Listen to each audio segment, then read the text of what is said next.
అయ్యయ్యో అయ్యయ్యో ఏమైందమ్మా? ఏంటో ఆయా తల తిరుగుతోంది, ఒళ్ళంతా మైకంగా ఉంది. ఆహా, నువ్వు నెల తప్పావమ్మా?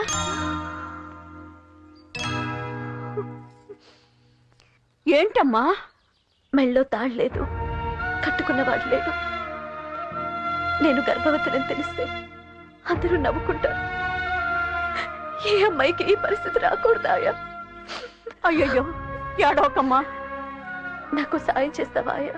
చెప్పమ్మా. వెళ్ళి మంత్రసానం తీసుకురా. ఎందుకు? గర్భం తీయించుకోవటానికి. తప్పమ్మా, బిడ్డను కనే భాగ్యం అందరికీ రాదు. పెళ్ళయ్యే భాగ్యం లేకుండా బిడ్డను కనే భాగ్యం కలగటం నాకు మంచిది కాదు, బిడ్డకి మంచిది కాదాయా? ఎందుకైనా మంచిది. ఓ మాట బుల్లెబ్బాయి గారికి చెప్పి. వద్దాయా, ఆయన నాకు మంచి చేసినందుకు నా వల్ల ఆయనకి సమస్య రాకూడదు. నా కడుపులో బిడ్డ ఆయనకి భారం కాకూడదు. అసలు ఆ మాటకు వస్తే నేను ఆయనకి ఏమీ కాకూడదు. ఈ విషయం మన ఇద్దరి మధ్యలోనే ఉండిపోవాలి. వెళ్ళి మంత్రసానం తీసుకురాయా.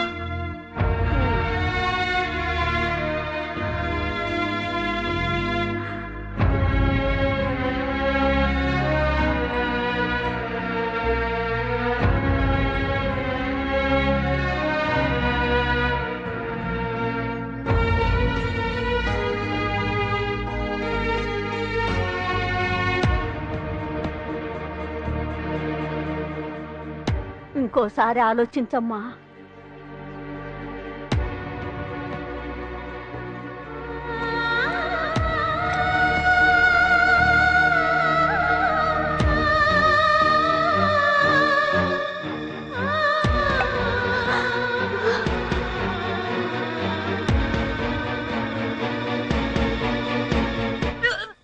అయ్యో రాజీ,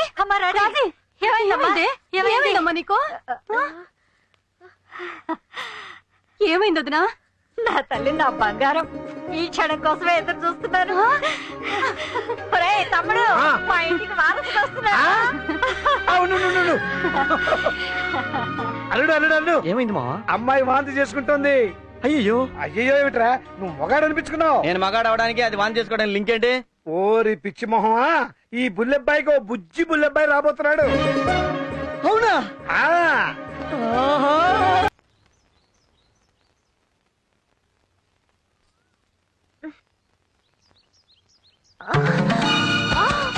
అయ్యయ్యో ఏంటమ్మా? ఏమైందమ్మా? ఏమైంది తల్లి? అయ్యో, ఏం మంది ఇచ్చావమ్మా? వాంతులు చేసుకుంటా ఉంది, అప్పుడప్పుడు మైకం వచ్చి పడిపోతా ఉంది. ఏమైందో చూడమ్మా. చూడ్డానికి ఏముందమ్మా, బిడ్డ పెరగడం మొదలైంది. మరి మీరిచ్చిన మందు? నేనెక్కడ మందు ఇచ్చానమ్మా? నేను ఇచ్చిన మందు గర్భం పోవడానికి కాదు, బిడ్డ పెరగడానికి. ఏంటమ్మా మీరనేది? మంగమ్మ నువ్వు నూరుతుంటే అందం. కుచ్చు కుచ్చు కుచ్చు కుచ్చు కుచ్చు కూర్చో మంగమ్మక్క. చింతామణి కడుపుకోవడానికి మందు నూరుతున్నావా? నూరు నూరు నూరు, బాగా నూరు. నూరు తీసుకెళ్ళడానికి దాని కడుపులో పెట్టి చచ్చిపోతాడు. దాని కడుపులో పెట్టి చచ్చిపోయాడు అనుకో, నువ్వు చచ్చిపోతావు. నువ్వు నూరాల్సిన దాని కడుపులో పెట్టి చచ్చిపోవడానికి కాదు, పెరగడానికి. తేడా వచ్చిందనుకో మొత్తం నీ కుటుంబాన్ని లేపేస్తా. అర్థమైందా? అన్నా, ఆ బిడ్డ పుడితే మనకేంటి, పుట్టపోతే మనకేంటి? పిచ్చిన బట్ట, పుట్టాలరా, పుట్టాలి. దాని కడుపులో పుట్టబోయేది బిడ్డ కాదు, ఆ బుల్లబ్బాయి గడు చావు. ఇప్పుడు ఏం చేయలేమా? చేయడానికి ఏం లేదమ్మా. ఏదైనా చేయగలిగితే ఏ ఇంగ్లీష్ డాక్టర్ కూడా చెయ్యాలి. దయచేసి నన్ను క్షమించమ్మా.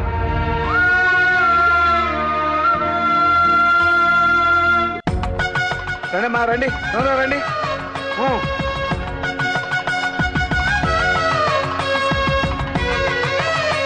రాజీ, ఎండ ఎక్కువగా ఉంది కానీ లోపలికి వెళ్ళి కూర్చో. అమ్మా, ఎండలో ఎందుకు కానీ లోపల తీసుకెళ్ళి కూర్చోబెట్టు. నువ్వు వెళ్ళవే.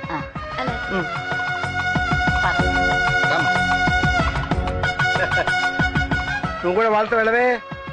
అల్లుడు గారితో మాట్లాడొస్తాను. అల్లుడు ఏంటి నా కూతురు నిలబడితేనే కష్టం అనుకున్నావు. ఈ విషయంలో నేను చాలా అదృష్టవంతున్నాయా. నువ్వు నిలబడితే కూడా బాధపడ్డాడు అనుకో, ఇంకా అదృష్టవంతుడివా. చాలా అదృష్టవంతుణ్ణి. మరి వెళ్ళి కూర్చో. అలాగే. ఇదేంట్రా అన్ని లెక్క ప్రకారం తెచ్చాను, ఇంకోటి మిగిలింది. అన్ని లెక్క ప్రకారం తెచ్చాను రా. మరి ఎన్ని మిగిలింది? ఇంకో మనిషి ఉన్నారు. ఎవరు? తోట బంగ్లాలు. ఒరేయ్, ఇప్పుడిప్పుడే ఇల్లంతా ప్రశాంతంగా ఉంది, ఇంకో కొత్త బాంబు ఎక్కిరా. రే, ఊళ్ళో ఎవరో ముక్కు మొహం తెలియని వాళ్ళందరికీ చీరలు ఇచ్చావు. ఒక్క చీర ఇచ్చావు అనుకో, ఆవిడ సంతోషపడుతుంది, మీ ఆవిడని చల్లగా ఉండమని దీవిస్తుంది. ఈ కొత్త ఫిట్టింగ్లు పెట్టమాక, నువ్వు వెళ్ళిచ్చిరా. ఇస్తే నీ చేత్తో డి, లేకుంటే మానే. సరేపా వెళ్దాం. నాకెక్కడ కుదురుతురా, నాకు బోల్డెడ్ పనులు. వస్తున్నా.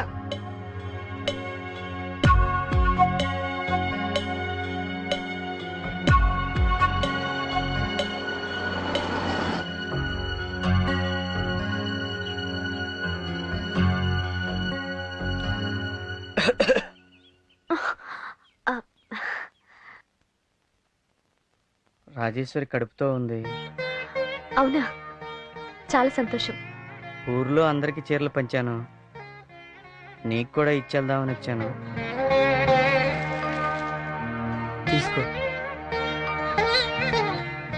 ఇక నుంచి ఎక్కువ టైం ఆవిడతోనే గడపండి. కడుపుతో ఉన్న ఆడవాళ్ళు తన భర్త ఎప్పుడూ తనతోనే ఉండాలని కోరుకుంటారు.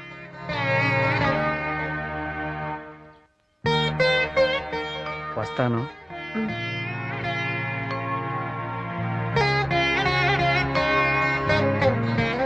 వెళ్ళిపోయారా అమ్మా? వెళ్ళారాయా? అయ్యయ్యో, జాగ్రత్త. అసలే ఒట్టి మనిషి కూడా కాదు, కడుపులో బిడ్డకేమన్నా అయితే.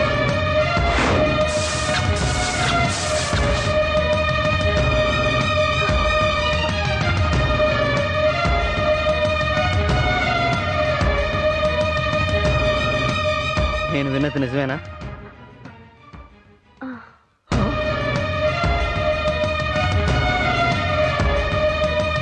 ఇలా జరుగుతుందని నేను అనుకోలేదు. తప్పంతా నాది. నీ సమస్య తీర్చడానికే సతమతం అవుతున్నాను. మళ్ళీ బిడ్డంటే. మీ పరిస్థితి నేను అర్థం చేసుకోగలను. రండి, హాస్పిటల్కి వెళ్దాం. ఎందుకు? గర్భం తీయించుకోవడానికి. ఆహాహాహా, ఏం వంశమయ్యా మీది. అసలు వంశపారంపర్యంగా బీపీఎల్ రావడం, షుగర్లు రావడం తెలుసు గాని ఈ సెకండ్ సెటప్ ఏంటయ్యా బాబు? ఇప్పుడు మా నాన్న డాక్టరు, నేను డాక్టర్ని.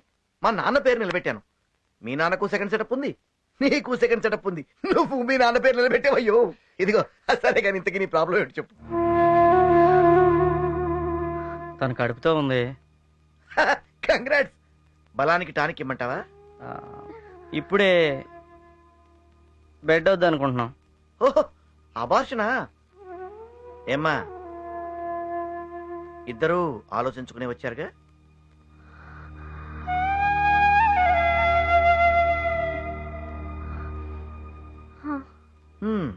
సరే, మీరు డిసైడ్ చేసుకున్న తర్వాత నేను మాత్రం చేసేదేముంది, అబార్షన్ తప్ప.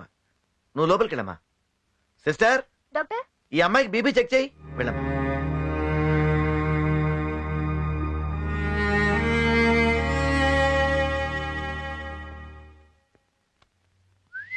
మొదటి ఆవిడ సంగతి ఏంటి?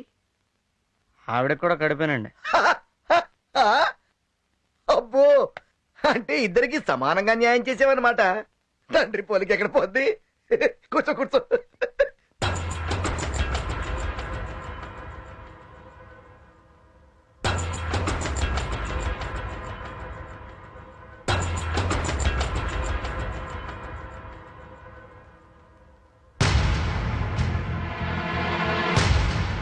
కంగ్రాట్స్ అయ్యా. అయిపోయిందా సార్? ఏంటయ్యేది? కడుపులో బిడ్డ కాన్వెంట్కి వెళ్ళే రేంజ్కి ఎదిగాడు. ఇప్పుడు అబార్షన్ చేయడం కుదరదు.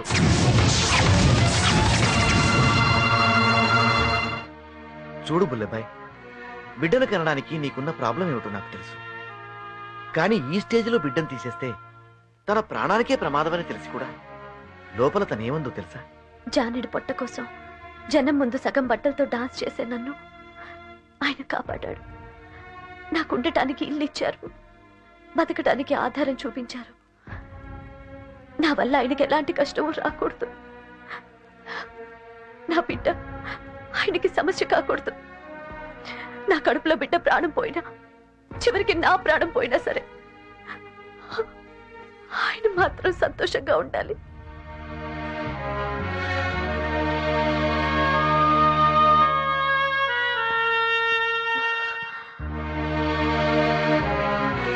చింతామణి, నాకు తెలియకో తప్పు చేశాను.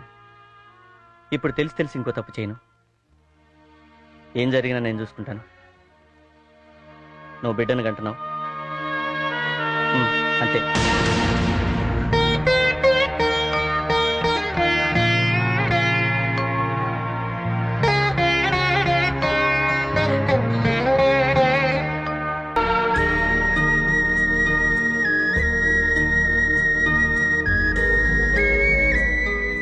అల్లుడు, ఏంటి అల్లుడు ఇంటికి రాకుండా ఇక్కడ ఏం చేస్తున్నావు? మొగుడు పెళ్ళాం అన్నాక మాట అనుకుంటారు. అవన్నీ మనసులో పెట్టుకోవద్దు, ఎప్పటికప్పుడు మర్చిపోతుండాలి. అదే అదేం లేదు మావయ్య. నన్ను చూస్తే రాజీ కోపం వచ్చి బాధపడుద్ది. అది బాధపడితే నేను తట్టుకోలేను మావయ్య. రాజీ బాధపడకుండా ఉండాలంటే నువ్వు ఆ తోటలో ఉన్న అమ్మాయిని కలవకూడదు. అది ఈ ఊళ్ళో ఉన్నంతకాలం మీ కాపురం బాగుపడదు. దాని వెంటనే ఈ ఊరి నుంచి పంపించి, అది ఒక్కటే ఈ సమస్య పరిష్కారం.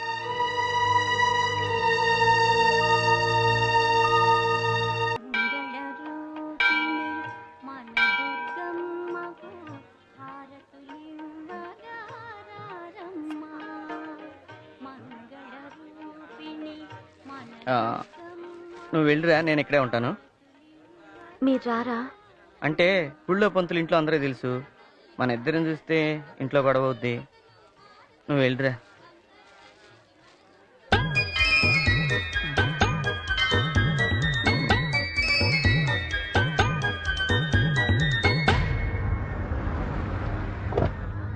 దేవుడా, ఈ గుడికి నాకు తెలిసిన ఎవరు రాకుండా చూడు స్వామి.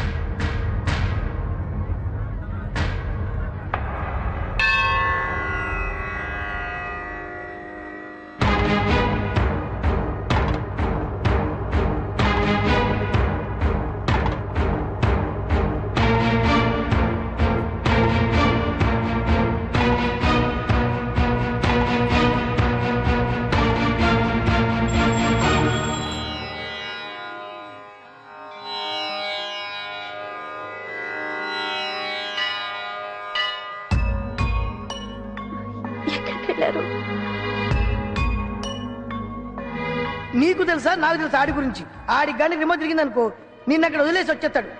ఒకవేళ వదిలేసి వస్తే ఇదిగో ఈ 10 రూపాయలు పెట్టుకో, వచ్చేప్పుడు 5 రూపాయలు బస్ టికెట్ కొనుక్కో, 5 రూపాయలు మంచి బర్రెల్ని కొనుక్కొని తిరుకుంటురా.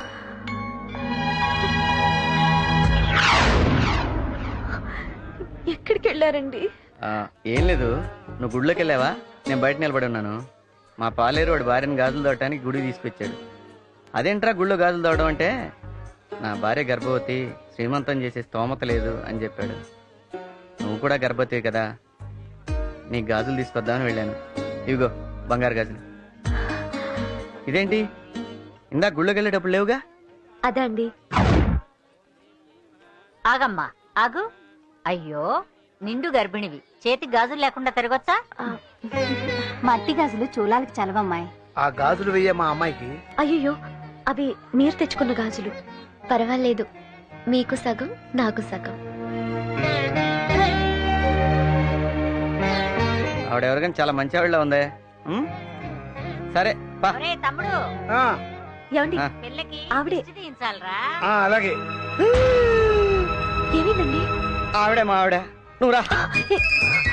ఏమండి? నువ్వు రావమ్మా.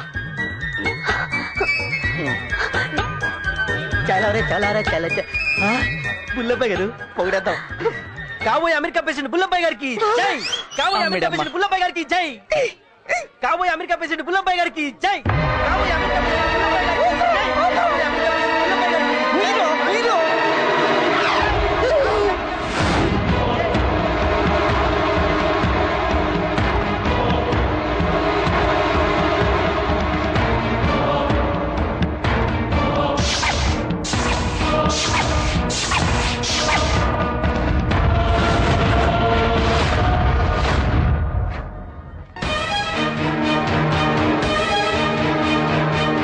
అది రాజేశ్వరి, మాట్లాడకు. ఏంట్రా ఏదో పనులు? అది కాదమ్మా. నువ్వు ఇలా చేస్తావని ఊహించలేదురా. నేను చెప్పేది మా నోరు ముయ్. అమాయకులా నటిస్తూ నన్ను బాగా మోసం చేసావు కదయ్యా. తాగుడు మైకులో ఏదో తప్పు జరిగిపోయింది, తర్వాత తనకు నాకు ఏ సంబంధం లేదని చెప్పి నన్ను మోసం చేసావు కదయ్యా. అబ్బే అలాంటిదేం లేదు రాజేశ్వరి. మాట్లాడుకో. నువ్వు మోసగాడివి. తాళి కట్టిన భార్య కడుపుతో ఉంటే వదిలేసి ఉప్పుడు కత్తితో గుడికొచ్చావే. నువ్వు మనిషివేనా? నీకు అసలు మనసాక్షి ఉందా? నీ మాటలు నమ్మి నీతో కాపురం చేశానే, అందుకు నా చెప్పుతో నేనే కొట్టుకోవాలి. ఛీ, నీ మొహం చూడటానికి అసహ్యంగా ఉంది. నీకు నాకు ఏ సంబంధం లేదు. నాకు పుట్టబోయే బిడ్డ మీద నీ నీడ కూడా పడకూడదు. నా దగ్గర గాని నా బిడ్డ దగ్గర గాని రావాలని ప్రయత్నించావో నా శవాన్ని చూస్తావు.